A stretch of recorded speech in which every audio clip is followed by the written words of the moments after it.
Hi, I'm Brendan from L&B Design Works. Today I'm going to show you how to apply your two-layer hood decal.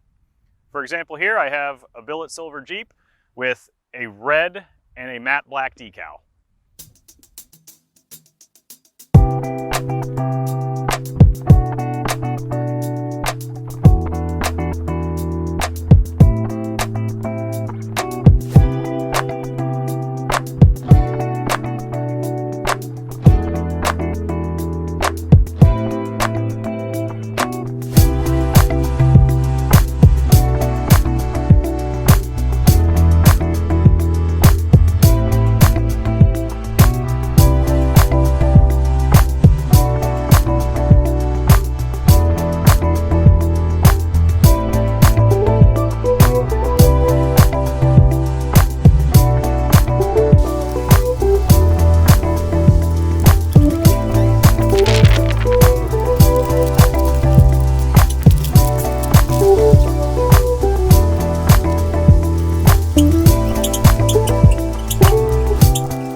And that's how you apply your decal.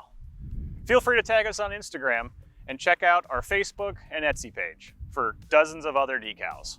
You can also check us out at lbdesignworks.com. Thanks so much for watching.